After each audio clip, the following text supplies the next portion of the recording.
Hello everyone. In this video we are going to see the activity diagram for conference management system.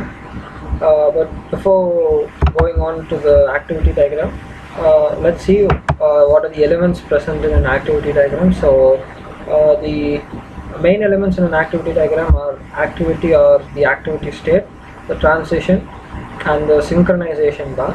The decision diamond, which has two outputs, whether it is yes or no, which depends on the input given by the user, and finally the start and stop markers. So this is the activity state, and this is a synchronization bar, and this is a start marker and stop marker. Now let's go to the activity diagram for the conference management system. So here we have the start marker, and then we are going into the registration activity, after which we are going into the login activity, and if the login is successful, which is yes, then we go to the conference entry, which is recorded in the database, and which is finally going into the next set of activities. Whereas if the login is unsuccessful, we have a written activity here, through which once again the page which would be loaded is a login and the registration page. Only after which this is successful will we be able to go to the next set of activities. So after the login is successful, we brought down through a synchronization bar over here, and we are having many other activities which are connected to it. The first one being conference name. Once the login is successful, the user will be able to view the conference name, and would be if he or she is interested, he can register for it, or else he could probably we have the change activity over here, through which if he wants to change, he can change the conference name and confirm it, which would then go down to the other set of activities, or he could cancel it by giving no, and we have the stop marker over here, through which the user leaves the portal of the conference registration.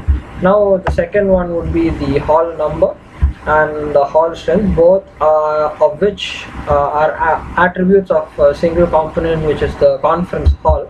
So through a synchronization bar, we've joined them to one single activity, which could be classified as hall details. And after that,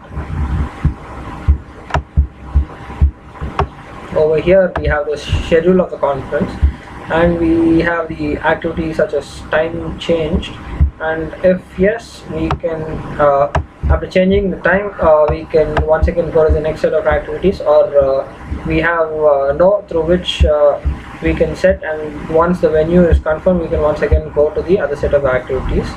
And here we finally, under after logging in, we have the resource person for the conference.